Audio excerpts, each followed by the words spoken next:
Awesome. All right, well, let's go ahead and get started. First, let me introduce myself. My name is Neil Kenzakowski. I'm one of the co-chairs for the Keystone region for USA Volleyball. My other co-chair is Glenn Reed. I don't think I'll be joining us, but welcome. As you probably have heard through the grapevine, we are in dire need of referees in all sports, but especially in volleyball. Fortunately, volleyball has become one of the most popular sports. It's probably the most popular team sport in girls, and on the boys' side, it's the fastest growing sport in the country, and that's great and that's fantastic. Unfortunately, we're not meeting the need for referees, and there's numerous reasons that's happening. But what we wanted to do was kind of have an open forum Q&A, a chance for you to ask some questions if you had anything. We will reveal all behind the scenes of what you need to know and that. So I do have some information to provide you, but if you have any questions at all, please just chime in, or if you want to put in the chat, go ahead and do that. I'll definitely check that every once in a while. But if you're just joining us, just a reminder, please add your name and your email address to the chat. That way, when this is all done, I'll send you the video and also the links with everything, because I'll be going through a lot of links and mentioning a lot of things and don't have to worry about typing it all in and checking it out right away. So away we go here. So that is my email address there, neilkvb@gmail.com. And then my mobile number there is 610-350-8999. I'm a good texter. If you call me and I don't recognize your number, I will probably not answer it, just being honest. But if you text me and if you want to chat, to say, hey, this is Tom, I want interested in reffing, can we chat? I'll be happy to call you. But yeah, the best thing to start off would be with the text message there. So, okay.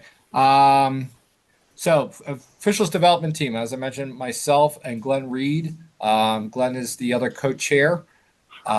Two other important people you might meet along the way.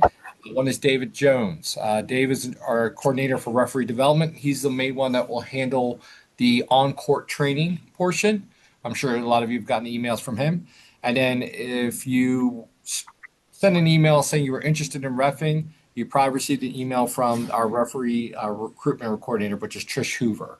I believe Trish is going to be on the call in a little bit. Dave may join us later. He's got a match right now, so I don't know what time he'll be back, but that's that. Let's go to the next slide here. There we go. A few other important people. Michelle Carlton is our commissioner. She is a very full supporter of the officials, unlike a lot of other regions, but there's a lot of resources that we need. I think Val is on the call with us. As you can see there, she has a lot of responsibilities within the region there. I'm sure a lot of you, if any of you have dealt with volleyball before, know Val. She is our end-all be-all of everything. She really keeps everything flowing for us. And then the other one would be Jill Forsythe, is part of the staff as well. She handles a lot of our social media stuff and things like that. So I thank her for posting a lot of the information for us for this evening. So main agenda items that I want to talk about tonight is membership, online training, which includes the exam, on-court training, how to purchase uniforms and the equipment, and then the last important thing is how to get the assignments and work. So explain that, and obviously how to get paid to do this as well. Okay, so membership. I'm sure most of you have dealt with membership before with Keystone Region. If you are a current coach or player and you already have a current membership for 25, 26, you do not have to worry about this step. However, if you are new, you will need to purchase a membership. So as you can see there, there's a form, and again, I'll send you all the links, but there's a form you fill out to request a membership. So the name of our membership database is called Sports Engine. What we do is rather than just allowing you to create an account and go from there, what Val does is she verifies your information to make sure that everything is current and up to date, especially if you're a returning member. Because one of the things we don't want to have to deal with is having multiple accounts on Sports Engine. So she kind of does something with JotForm to get this process going, and then usually within an hour at the latest, she sends you an email with the link to purchase your membership. So it is $65 for the full membership. That includes portion that goes to USA Volleyball and portion that goes to the region. There is also a $14 fee for a background screen. If for those of you who do other sports or do other governing bodies like high school or college, and you have a background screen, whereas with us in Pennsylvania we have the Act 152 clearances. Unfortunately, those do not count. We try to solicit to allow, especially our ones for the PA ones, because it involves with the FBI clearance. But unfortunately, USA Volleyball has their own. So, unfortunately, it's just one of those fees we have to grin and bear and do. So, and then the last thing we have to do is a portion that deals with waivers. Basically, just you know that you're entering volleyball facility and activity, and things like that, and you pretend you have to be nice and not beat up anybody. The last thing we also do is a safe sport program. I will warn you, it's a little tedious, but it is very necessary. One of the things that it covers is how to recognize maybe those victims that are dealing with physical and sexual violence, and how to address those issues. When you become a member, you will become a mandated reporter. What that means, if somebody lets you know that something is happening, you are legally required to report that to the proper authorities. So Safe Sport does a really good job of thoroughly expanding that law. It is a little bit, like I said, a little bit of a process to go through. Takes about an hour, I'll say, but there is some good information there to know as well. And then, as I mentioned, there, Sports Engine is our membership database for now. I'll say. Next thing is our online training. So we do two parts of our training. Our first one we do is kind of, instead of having a classroom training where we would bring you in and have everything, we do everything kind of online. And the nice part of it is you can kind of do it at your own pace. So the program that's called USAV Academy. The easiest way to access that is once you have your membership. Obviously, you have to have a membership to get access. But you log on to Sports Engine, you click home, and there's a USA Volleyball Academy button right there on the main page there. You click launch, and it either will open up a new window or just go right to that, and we'll go there. I'll show you later what the program you'll have to look at. But one of the things that we will make sure is that you are on the correct. You'll be, as new people, you'll be provisional referees, and there's several different modules, I'll call them, that are within this course. One of the things I will tell you, and I'm sure I'll mention it again, is make sure you don't do it all at the same time, because you will overwhelm yourself trying to do that. Best thing to do is do a couple of them each night, and go from there. But that's the USAV Academy portion there. The last portion you'll do there is the exam, which we'll mention there. That is not ready yet. So there's two modules. If you try to go on and look at it, there's two modules that are not available yet. The one is the points of emphasis, and the other one is the exam. The people that do those are kind of busy with refereeing NCAA. We're being told by USA Volleyball that they should be ready by mid-November.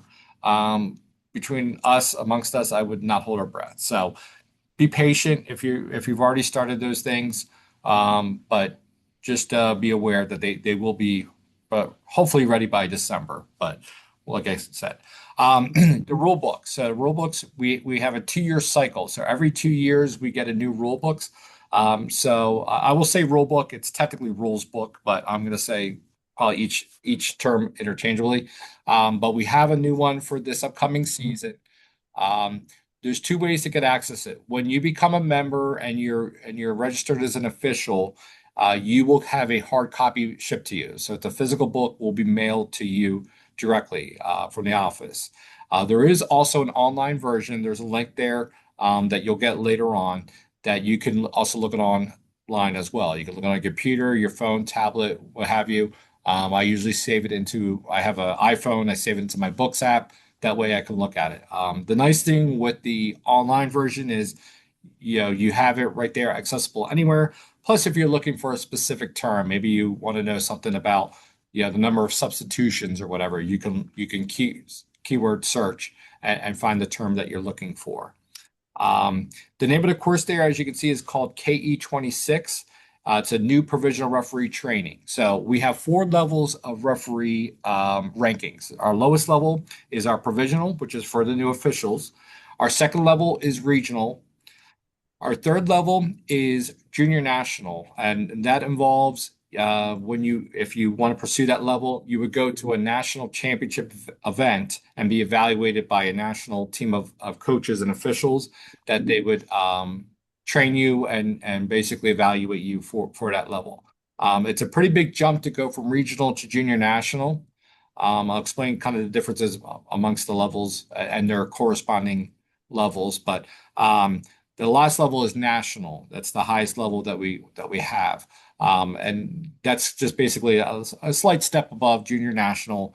And that allows you to referee the national championships for the adults, which is called the Open Championships. Just to kind of give you an idea of provisionals, the expectation is that you're fairly new and inexperienced. You're going to make a lot of mistakes, and that's okay. We're only human, and that's going to happen a lot. For regionals, the expectation is that you become a little bit more experienced. You can handle most matches in the level in all levels in our area. It's more of the equivalent of you being able to referee like a Division III, maybe lower Division II match NCAA. Junior national, that usually has an indication that you could start to be considered for doing like Division I women's matches. And then national would mean you could do basically any type of level in the country, respectively. So just to kind of give you a correlation there of what the four different levels there. But like I said, we're all going to start at provisional, and it will take you quite a while before we get into those higher levels there. But I just wanted to explain those when you see the different rankings. Okay. Let me just do one quick thing real quick. Never mind. Okay. Anyway, sorry. On-court training. Actually, let me do this real quick. Let me just make sure there's no questions here in the chat. That way I'm not way behind. Okay, cool. All right, awesome. I see Trish is here. Welcome, Trish. So our on-court training, this is handled by David Jones. He is our, whoops. Let me go back to the previous slide here. There we go. He is our coordinator for referee development. So he handles all the on-court training that we do. So we have two large events that we do amongst other events as well. There's first big one that we have is Sunday, December 7th. It's at Spooky Nook. And the nice thing about this is advertised as just a scrimmage for we basically invite a bunch of girls teams to come. We don't charge them anything. They come out, they scrimmage, and the focus is just for the referee training. It's also focused for them to play and have fun, and kind of get the kinks out and see some different teams. But the event was created specifically for referee training. And we usually let the coaches and the teams know, this is not the time to be arguing with the referees. The other nice part of this is we coordinate you with some referee coaches, and these are not these. There's a wide variety of coaches we have. We have some people that are nationals and junior nationals. We have some people that are just regionals that are just one level above. We are very selective about the people that we use at that opening level because we want you to feel as comfortable as you can. So we use some people that have a good personality, very friendly, can make you laugh, and have a good time. That's one of the things you'll find with the refereeing family. We are very much a family union, and we look out for each other and take care of each other. So it's a very great opportunity if you can sign up and do that. The signups are there. You'll see the links at the end, but that's a great event. The other thing we have for those of you that live closer on the Western Coast, we have it's called the February freeze, or no, that's not it. It's the icebreaker, Neil. Icebreaker. I knew it was something called. Thank you. The It's all Pittsburgh. good. That's at the M7 Sports in Pittsburgh. That's the weekend before Martin Luther King weekend. So that's usually an opening tournament for a lot of the teams out west. That is a regular tournament, so the results do count. So there's a little bit more involved with that. But again, that's another event that we primarily use as a means for training for referees. out that way. We do have some other events as well that Dave is going to advertise. So when you put your name there and you sign up for your membership, Dave has been sending out constant communications about other things. So we have a couple other things that'll be at the end of December, some things in January. So don't just think if you can't make these two events, you're out of luck. Believe me, we will have other events available out there for you. So, but those are the two big ones that we have. You will have to do a total of 4 matches. You'll have to do two as the R1 and two as the R2. I will tell you, we focus mainly on our training as the R1. As you're probably familiar with USA Volleyball and club volleyball, you are 99% of the time going to be the R1 for the match. There are some opportunities where you would be an R2 or maybe jumping as a line judge or scorer or anything like that. But when you're a paid official, you're predominantly going to be the R1.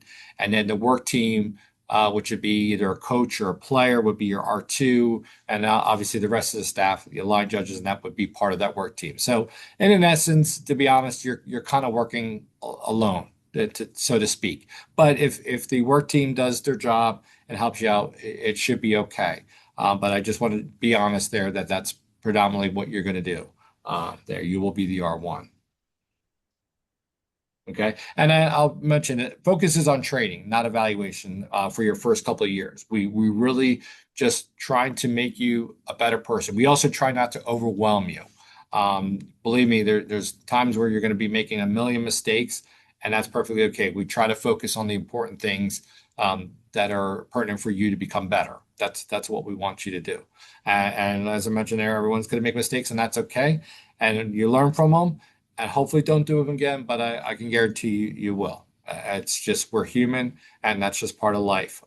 But that's good lesson learned there. So don't be afraid. I know some people have that fear of, hey, I'm going to make mistakes. People will yell at me and ridicule me. The culture is changing. There are some times when coaches and parents and that have been, outright just rude. And we are really clamping down on trying to change that culture because it's just not tolerable. So please understand that if that's one of your fears is being yelled at, and that there are people that are going to disagree with you, and that's okay for them to disagree with you. That's going to happen, but it's not okay for them to berate you or belittle you or anything like that. We will not allow that to happen. So we'll have your back there. I was going to have Dave talk, but Dave's not here, so we're going to skip that slide. Any questions at this point? Please, if you have anything, jump in, talk. I'll look at the chat again just to see if there's anything I'm missing. No. Okay, as I skipped back to your things. Okay, so let's talk about the uniform that you will need. So you will have to purchase certified official shirt. And I'm going to talk a little bit later. And I know there's a lot of expenses you're going to see. You're thinking, wow, this is a lot of stuff. There is a little bit of expense that you're going to inherit at first, but I will almost guarantee you the first tournament you work will pay for this stuff on its own. And you will be able to deduct these on your tax return, all these items that you buy. So, and I'll cover that later on. But just, I know it looks overwhelming when you see all these things that you need to get. Believe me, it's not as bad. First year you do have to get a lot of items, but you'll get that money back pretty quickly. Okay, so you will need to get a certified official shirt. We have 3 different colors that we can wear. We have it's a blue, a white, and a gray. I will let you know most people like wearing the blue and the white. They're not big fans of wearing the gray, but there is that gray option there. If you're one that tends to get cold a lot, I would recommend getting the long sleeves. They do have a tall version, unless you are super duper duper tall. Like I'm pretty tall, I'm 6'1", and I have a long torso. It is still really long on me with the tall version. So unless you're really, really, I would say, for lack of a better term, freakishly tall, I would stick with getting the regular versions of the shirt. So just putting that out there. The next thing you'll need is navy blue slacks. I put there polyblend is the best. So go to Kohl's, Costco, or Macy's if they still exist, and get good quality pants. Try to avoid doing the cotton ones just because after a couple washes, as you know, they fade. So get ones that are going to be comfortable. For the ladies, get ones that have back pockets. And I know it's not easy. You're going to have to do a little bit of investigating shopping, maybe talk to some other female officials. I've heard a lot of them say that Kohl's is usually the best place to find them. But for whatever reason, for women's pants, they do not have back pockets on them. One of the websites links that I'm going to share with you, they do sell pants. They're on the more expensive side, but I do know they have the required back pockets that usually we need to have. And the reason for that is to carry your cards or stuff like that. So, but I just wanted to share that with you. Um, you need a black or navy blue blue belt, something with no writing or insignia on, obviously. White athletic sneakers. So this is I put there comfortable. One of the things with these tournaments is we are working a lot of long days. You're working from basically starting at 7 a.m. to when you're there to sometimes 9 o'clock, 10 o'clock at night with some of these long tournaments. The last thing you want to do is be on a pair of cheap sneakers that are killing your feet all day. So if you're going to invest some money, I really recommend making sure you get good sneakers, maybe good gel insoles and things like that. Hoka's and Brooks are fantastic shoes. They are the more expensive side, but I will tell you, your feet and your body will thank you later if you get some good sneakers. So, if you're first starting out and you want to try it, that's fine. I can understand, going on a less expensive side, but believe me, you want to make sure you have good, comfortable shoes because we are on our feet a lot. White socks, they should be crew length or higher. We don't want anything that is exposing your ankles in case you have shorter pants. A patch, you get a certified patch when you complete your encore training. Dave will give that to you. We'll have like a little magnet on it, and I'll show you how to do that. And then the last thing is there's a certified official's jacket that we have. Again, if you get on the colder side, sometimes depending on the facility, it may be colder, it might be warmer, but we are mainly reffing during the winter time, so it does tend to get a little bit cooler in this facility. So it may not be a bad idea to get the jacket, but sometimes if you just have that long sleeve shirt as well, that's okay. The other thing I will share is we are still currently sponsored by Mizuno until something changes. So we do allow you to wear a Mizuno jacket if you have. Some of them have the USA Volleyball logo on them. Some of them can just be plain, which is USA Vol with the Mizuno logo. One of the things we are offering as a VIK this year for our referees. So VIK is a value in kind, but I'll explain later. There's a little something extra we give you as a thank you, and we are giving all of our referees a Mizuno jacket. So if you want to hold off on buying that certified officials jacket, you'll get this jacket if you work one of our multi-day events. So we have 5 events that we run. That's from PA Kickstarter, Capital City Freeze, Bane, which is also, there's another girls event with that. We have our Champions Cup, and I forget the other one. Am I missing, Val? Lucky Charm and the one running alongside Bane is the Volleypalooza. You. Thank you. So Lucky Charm is our other one. So if you work one of those events, you will receive one jacket for the season. So, and the other thing we will buy, which will be part of the equipment, or excuse me, as part of your value in kind, is earplugs. So one of the things we always try to give you each year is something unique and different. So some years we give like a backpack. Sometimes we'll give a polo shirt or something different. Val actually had the great idea. She said, we need earplugs. And I said, you're right. It gets loud in these facilities. So we're actually going to give you a pair of earplugs when you work one of our events as well. Um, so going on to the equipment here.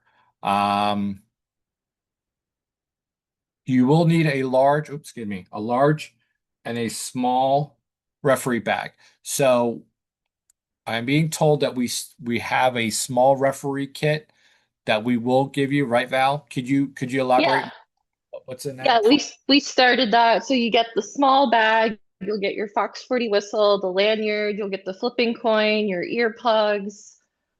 Um, I think the bag tag, that says KRVA official, we just build out on it. Like next year, we're going to try to add the net chain into it.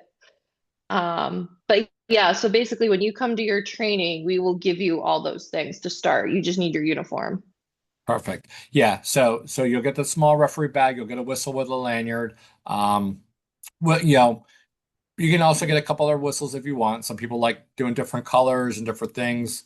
Have at it. Express yourself. Whatever you feel there. We're perfectly okay with. One thing you will also need to get is red and yellow sanction cards. For the penalty cards, you'll need a timing device that can track seconds and minutes. So the preference obviously would be a wristwatch. If you have a iPhone or excuse me, iWatch or whatever, that's perfectly fine. Or if you can get just a cheap little $5, $10 digital watch, that's great as well. We try not to use our phones because we don't want that to be, you once the match starts, we kind of want you to put your phone away. So you're going to need to track the timeouts and time between sets and stuff like that. So, like I said, if you have an iPhone or a Bluetooth watch, whatever, great. Or if you have just a basic little digital watch, that works just as fine as well. But again, we don't really want you using your phone. Some people use a stopwatch. You can use it, but I think it just kind of looks a little tacky personally with doing that. Ball pump and a gauge. So there is something I think it's like on Amazon. They have it's a two-in-one that has the ball gauge and the pump because you have to check the ball pressure for the game ball. They have a nice little two-in-one little piece there that you can get. Line judge flags. You don't have to get too extravagant. There's a cheap little $15 set that you can get with wood handles. The kids will inevitably probably break them, but just get something that's great, and you want to get them because it keeps the kids involved as when they're the line judges. A net measuring device. So you'll see that listed. It's basically a little chain that you get that hooks onto the top of the net to verify the height of the net, and then a tossing coin. So something that's a quarter or larger is perfectly fine. Or I'm sure we have plenty of different flipping coins that we can even give you. We'll give them a coin, Neil. We have plenty. Perfect. And that's usually you'll find that's a lot of people come up with the different collections of different flipping coins that they have. And then the current USAV rules book that you'll need, you'll get that hard copy, give it to you or shipped to you. So the case book you don't necessarily need to have with you. That's something you can buy online. I'll explain what the case book is. Basically, they come up with like different situations and they give you what happened and they give you the what the call should be and the rule reference. So that's the case book there. Okay, so where to buy these things? And again, I will send these links to you. So VB Officials Gear, this is the only place right now that you can buy the official shirts. They bought exclusive licensing for the logo, so that is the only place that you'll get them. I would say try to buy all your shirts at once. The shipping is yeah about $15 or so, 10, $15. So if try to get all your stuff on one order there. That way you don't have to worry about it. You can exchange them. You can make returns if necessary. So they tend to run on a little bit slower, the slimmer side. So if you're normally a large, you may want to get an extra large just to make sure you're a little bit more comfortable. Roof Sportswear is a place they have a lot of volleyball supplies. They have a line just flex. They do have a little starter kit that comes with a little referee bag. Um, but you don't need to necessarily get that because we will give you that. I did forget to mention the large referee bag. That could be a backpack, it could be a little duffel bag, it could be a small suitcase, but that's the thing that you're going to carry all these items, including your sneakers, your small referee kit, your snacks, water, all that kind of stuff. Just something that you can bring everything to the referee room that we'll have. And then when you go out to the court, you'll just bring your little small referee bag there with you. With that stuff there. So apologize, I forgot to mention that. Timeout for Sports is another place that has a lot of those items that we listed. And then you could go to a Dick's Sporting Goods or anything like that. They might have some of it. And then if you're like me and you have Prime membership, everything is on Amazon. So they have a lot of these different items there that are available to you. So There's all different things. And if you're not quite sure of something, obviously you can reach out to me. I'll be happy to put you in the right direction there. Okay. Let's talk about assignments. So, um, way that this works is you are an independent contractor when you are a referee. So that means you get to work for you. You can work as much or as little as you want. And that's great. You know, some people want to work every single weekend. Great. And some people want to work once every 2 months. That is entirely up to you. The only thing that we ask of you is that you work 2 region days to maintain your certification. So if you work one of those multi-day events that I mentioned there, especially Champions Cup, because we need referees there for that weekend. If you work both days, your requirement's met. If you can only work, one single day and then another single day, that's perfectly as fine. We fine as well. We just need 2 days from you to maintain that certification. I will let you know that this training also allows you to work for other organizations that include AAU and JVA. But I will give you a word of caution there. A lot of these organizations, won't delve into too much, but AAU is starting to upset some of the organizers for events, and a lot of them are starting to go independent, and they're providing their own insurance, and that's one of the things that you have to be careful of. And they will say they don't need to worry about the referee's insurance or whatever because they're insured. Um, 9 times out of 10, that is not the case. So if for, I'll give you an example. A player crashes into a referee stand and it wasn't padded properly, there is a possibility of liability there. With under USA Volleyball, with KRVA, you are covered. Under negligence, we would cover you. You wouldn't have to worry about anything. We don't want anybody to get hurt, obviously, but that would be something that we would cover you on. Other organizations, that's not always the case. So just do your due diligence, ask around, talk to people. I'd be happy to help you. I will tell you, I work for another organization called We Build You Play. They make sure that everything is done properly. But if there are other organizations, I'd be happy to give you some guidance, or like I said, talk to some other people. The other thing that we really stress on and we're really proud of is that we offer you this online training and on-court training. Other organizations won't do that necessarily. USA Volleyball invests a lot of money in these training modules and paying people. Our region invests a lot of money into our coaches to train referees on the court, whereas other organizations won't. So that's a big perk of being a member of the Keystone region with USAV. And then there's all, as I mentioned towards the beginning there with the rankings, there's opportunities for advancement. So if you move up to regional or you move up to JN and national and things like that, there's some opportunities to do some bigger things regarding the officiating world. So we have those things that are those opportunities for you where other organizations might. So just, again, we all work for other organizations, so I'm not trying to belittle them, but I would say USA Volleyball is by far one of the best things in regards to referee training and offering support. So, VB schedule. So, as I mentioned, you are a independent contractor. So the way that we do it, so if you work for other organizations or with with NCAA or high school, they have an assigner that actually says, okay, I have this date and this location that needs referees, and they have like a system where they assign you to a different spot. With us, we kind of we use something a little bit backwards, a little bit different. So what happens is, as I mentioned, you can work as much or as little as you want.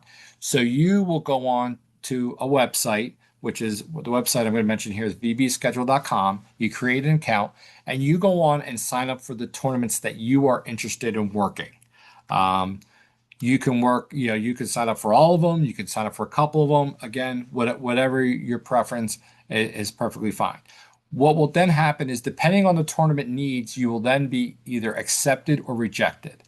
I will tell you, except for a couple of tournaments, you will probably be accepted for every single tournament that you want to work.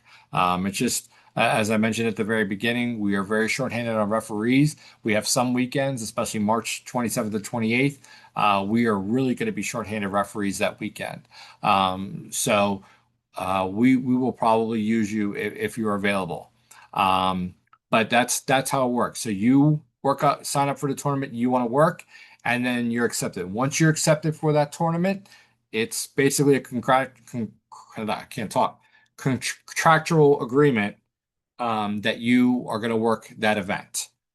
So you should block out your calendar and expect to work that weekend. You do have the ability to sign up for multiple events on the same weekend.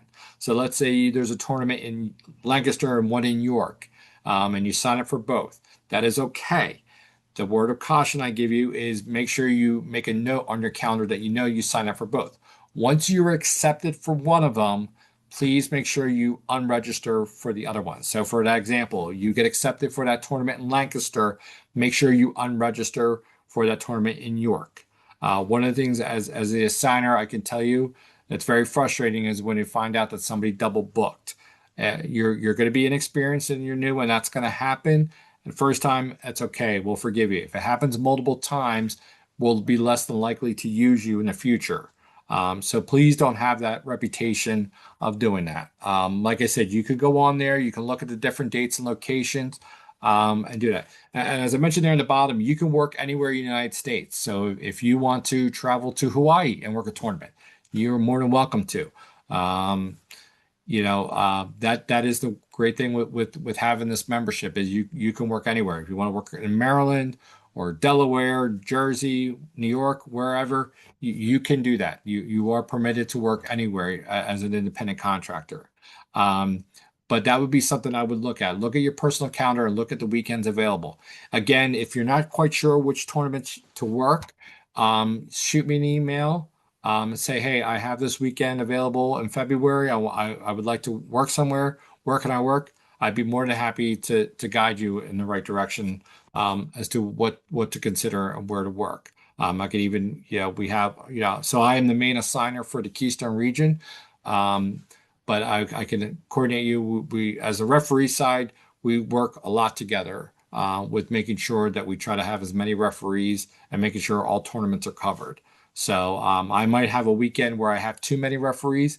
I would then suggest they go to another tournament somewhere else, and I would give them recommendations. So as I mentioned, we are a tight-knit community of referees as a family, and we help out each other as much as we can. The other website I'll mention there is AES, Advanced Event Systems. That's another place where you can look up for a lot of different events. But for the Keystone region, we are just using vbschedule.com for right now for our events. And it's a great website if you're not familiar with it. The great thing is you'll register, you'll get all the information there, and then when we do the refereeing schedule and we give you all the information there, you will get that all online, and you'll get like a updated schedule and everything. It's a really neat system there. Payment. All right, let's talk about the money, the most important part here, right? All right, um, so this is the starting pay here for $45 per match for provisionals. Well, we go all the way up. It's tiered by rating. Our nationals get up to $55 per match. So this is based on a best of three matches. So you're going to find again 99% of our matches are best of three. So for each match that you work, you will get $45 per match. On average, if you work I'll cover that. Hold on, I'll cover that a little bit.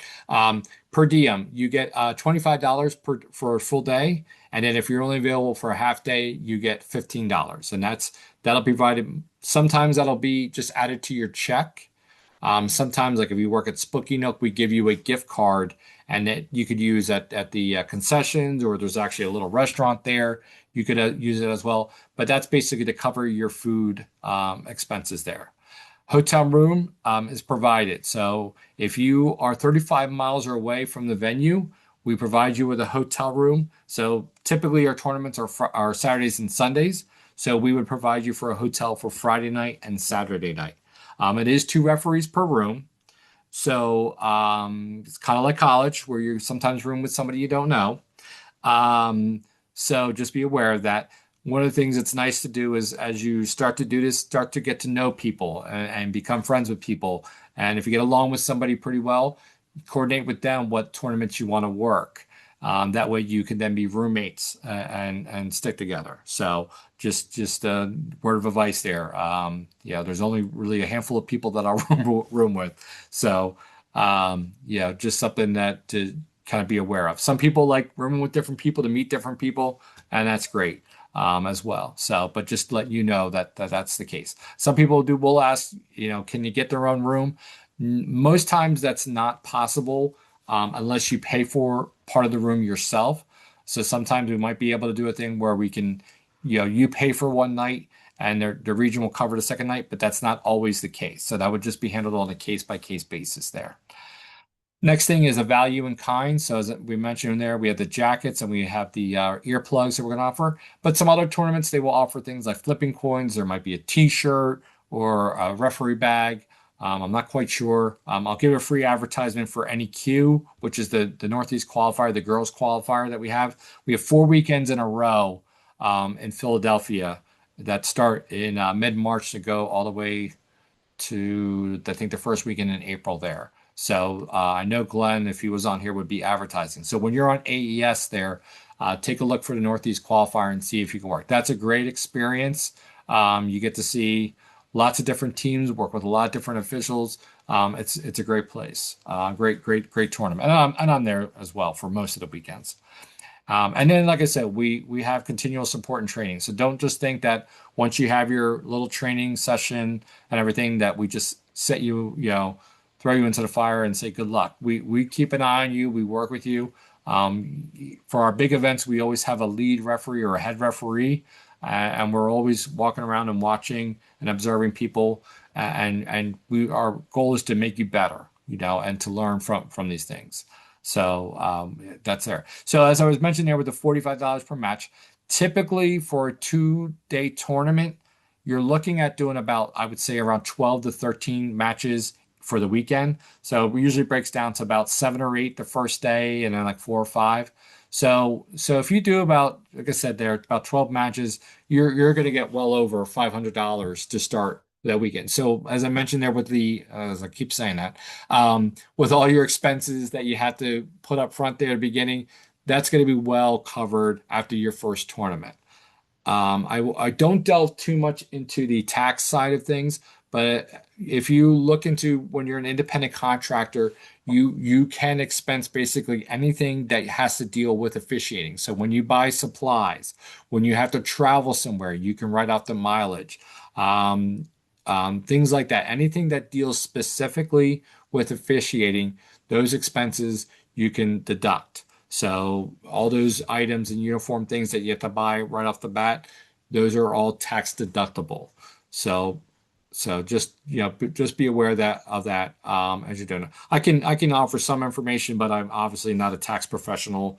But there is some good information out there on being an independent contractor. Um, Okay. So last thing, the questions I will mention, and I forgot to include this, kind of looking at the day of a tournament, what you will look at and see. So typically our tournaments start at 8 o'clock in the morning, sometimes a little bit earlier, sometimes a little bit later. It just kind of varies on the type of tournament and things like that. They can vary in size from 2 courts all the way to almost 100 courts, depending on the type of tournaments. As I mentioned there with Northeast Qualifier, we're dealing with almost, 90 courts there. So it can feel very overwhelming with some of those bigger tournaments. So I do kind of recommend staying on the smaller side to start out. Um, but definitely go from there. But don't feel like, you know, it's the end all be all. There are different options out there. So like I said, we start out in the morning. You'll report to the referee room. You report to either the head referee or the chief referee. They'll usually have a quick meeting. You'll be getting a lot of information ahead of time of the tournament, like hotel information, pay, all that, basically all the logistical things. If you have to park in a certain place. So, for example, for Nook, they always charge for parking, but if you're one of the referees, we get you a parking pass, so you don't have to pay for parking. And I think Val did say, or I know there was some discussion about getting parking passes for that training event in December. I think we will. Yes. Yes, we Yeah, will. we'll have parking passes. So that's one less thing you have to worry about there. And I will mention also too is for the matches that you are trained on, you are not paid for those matches. That fee that would normally go to the referee is given to the trainer or the coach to offset the cost for them. So you start out the day. My recommendation is get there earlier than later. As the saying goes, early is on time is late, and late is inexcusable. Really try to get there on time or early, excuse me, especially with Spooky Nook. If you've never dealt with Spooky Nook before, that place can be very overwhelming with the parking. So, if the tournament starts at 8, I usually try to get there, no lie, by 6:45 because parking is just horrible there. Um, so the tournament starts. You'll be given all the information. They'll give you all the game balls, all the stuff like that. One of the new things that we are doing with our multi-day events that you probably have maybe heard of is a program called Volley Station. And this is a program where instead of using the paper score sheet, we actually use a personal device. So it'd either be a phone or a tablet where they keep the score electronically. And it's a great program when it works. They've had a lot of kinks and stuff like that they've had to iron out, but they've really worked and done a nice job with fixing a lot of those things. But that is something that is going to be used this year for our multi-day events. So that will be really great to look forward to. So we won't have to worry too much about having paper score sheets. The only thing is, if the system goes down, obviously we'll have to go back to the paper sheets there. But all the information will be there in the referee room. You'll be able to store all your belongings there, and then yeah, you'll get a schedule. Usually, you'll get it a day or two before the tournament of what your expectations are, what you'll do. Um, Best thing to do is be full transparent. If you have a commitment, let's say you committed to a day, but you have a family party at 5 o'clock, please make sure you let the head referee or the lead referee know well in advance. Please don't tell them that morning because they're usually trying to get the schedule and everything ahead of time. And then when you throw a wrench at them, it just kind of makes for an unpleasant experience. So please make sure you fully communicate things. Understand also that try to honor your commitments as much as possible. Yes, we understand people get sick, things happen, cars break down, stuff like that. But understand that if you're counted to be there, when you don't show up, that means now we have to reshuffle the schedule and move things around a little bit, and it just creates a lot of angst. So again, we understand life happens and that. So if you're absolutely sick or something comes up, that is completely understandable, but understand also try to honor your commitment as much as you can and notify us well in advance as well. Again, if you become one of those people that consistently backs out of tournaments, or if you double book, let's say you in that situation there with the Lancaster and York, if I'm expecting you in York and I find out you're in Lancaster, I'm not going to be too happy. So please make sure you keep your schedule organized there. And I will mention also that if you do get accepted for both tournaments and you forgot, my rule of thumb has always been pick the tournament that accepted you first. Um, but be completely upfront and honest and just say, hey, I signed up for two tournaments. I got signed up or accepted for both. I really want to work this tournament. Honesty is the best policy. So please don't try to hide or skirt away from it.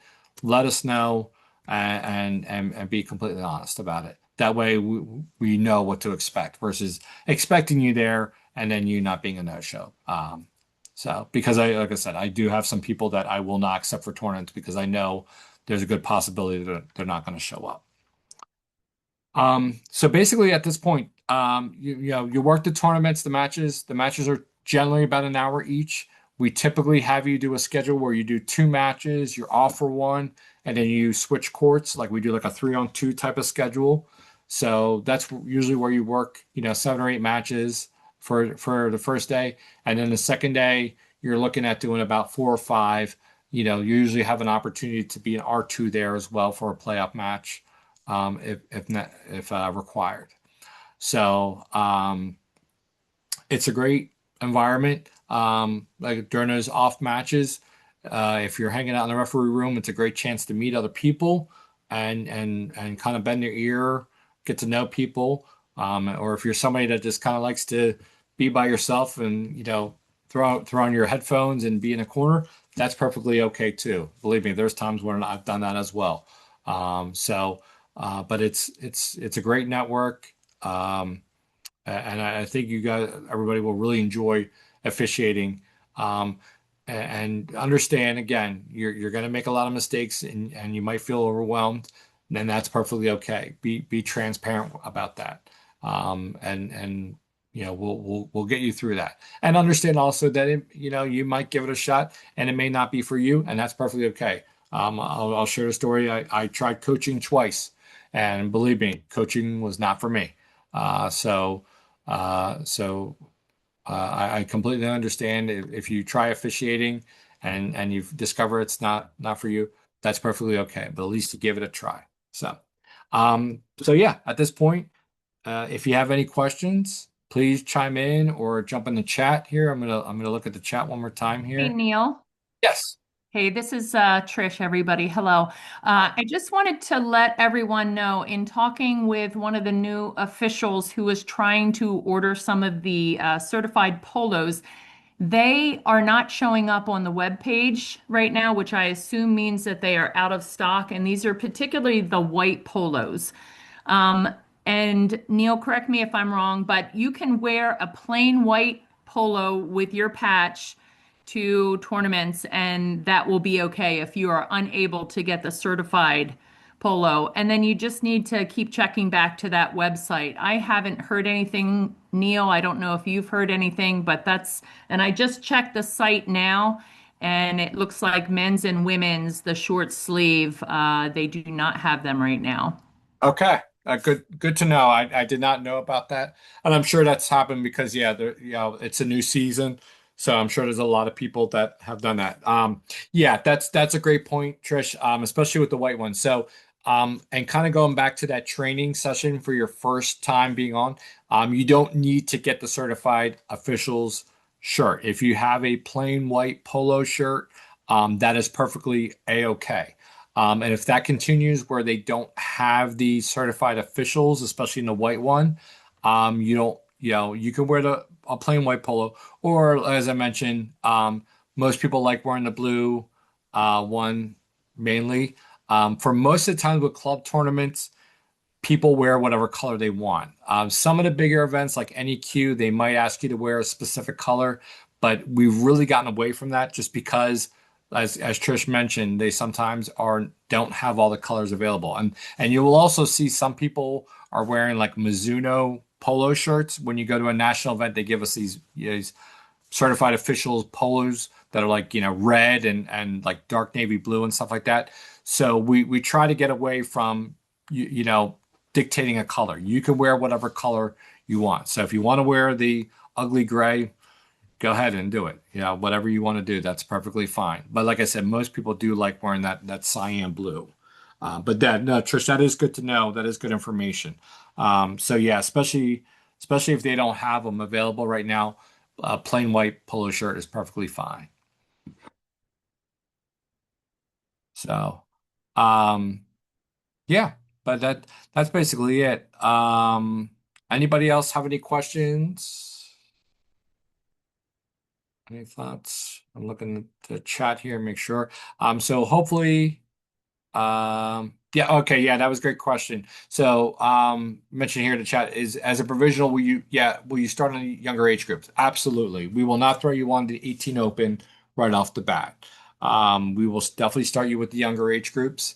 So we will put you at a level that's more comfortable. Um, yeah, and that's another great point two. So a lot of you are parents or you might be coaches for different clubs. If you obviously are working at a tournament that they are attending, you're obviously not going to work on their court with their team. So you will let the head referee know about that as well. To make sure that they are aware of that. We don't, if you're affiliated with a club, you probably want to stay away from them as much as you can. But sometimes that's not always the case. So, okay. Any other questions? All right. Well, again, thank you all So, Neil, I have a question about the rule Sure, book. yeah. I'm sorry, say it again. When will that get sent to us? So the rule books should be shipped out. So the way I've been doing it is I just had the first shipment sent out. It comes out of the region office, which is in like Allentown area, Macungie. So the first round should have been sent out last week. If you are a full member or whatever, the second round should be sent out, I think, tomorrow. We're trying to do it kind of in patches and whatever. If you already have your full membership and you have not received it within like a week, shoot me an email and I will make sure you get it sent to you. So, Okay, thank you. yeah, no problem. Or like I said, there's the online version as well. If some people don't like reading online, but there is that version as well there too.